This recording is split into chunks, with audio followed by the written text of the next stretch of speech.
Man raises condor. Later, this bird returns and shows its true strength.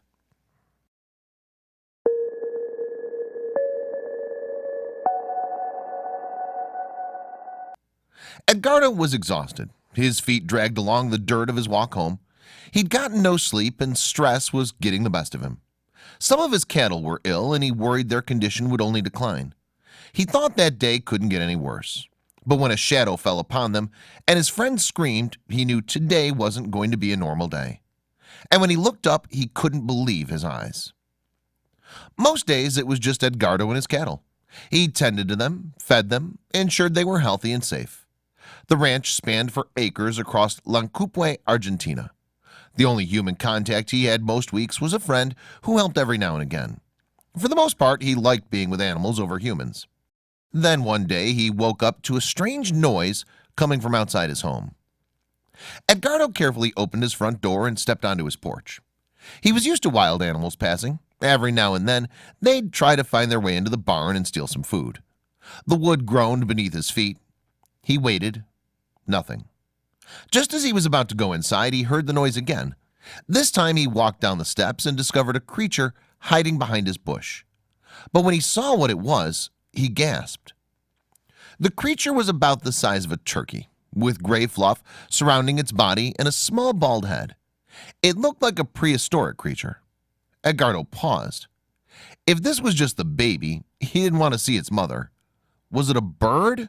A chicken with alopecia? Of all the possible answers, he never expected this one. The chick that was staring at him was a young condor, a New World vulture. These animals usually prefer to reside in windy areas where they can glide easily through the strong winds. Edgardo knew this sighting was rare, and he made sure to keep his distance. But then it began to cry. Was it hungry? Hurt? Against all his better judgment, he looked closer. Then he made a shocking discovery. As Edgardo approached the young bird, it attempted to flee. However, a limp prevented it from doing so. It hobbled a few steps, but then squawked and collapsed. He bent down and placed a hand on its back. Maybe if it trusted him, it would let him take a look. But he never thought this would happen.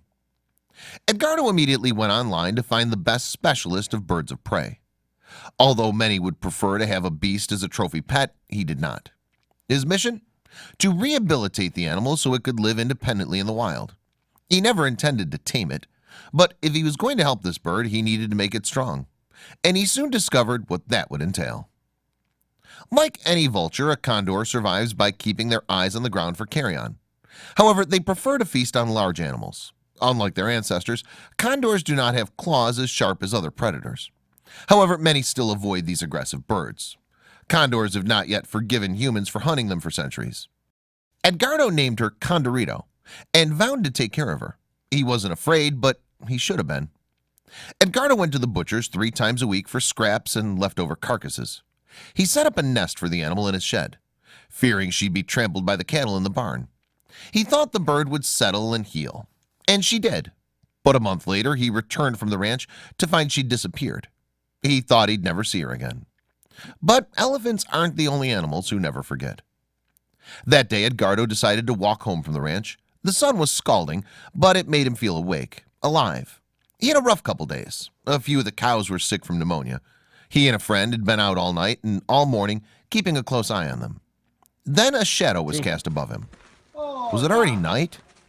Then his friend shouted in horror. A huge figure circled above them. "Run!" His friend sprinted ahead towards the house. "What is that?"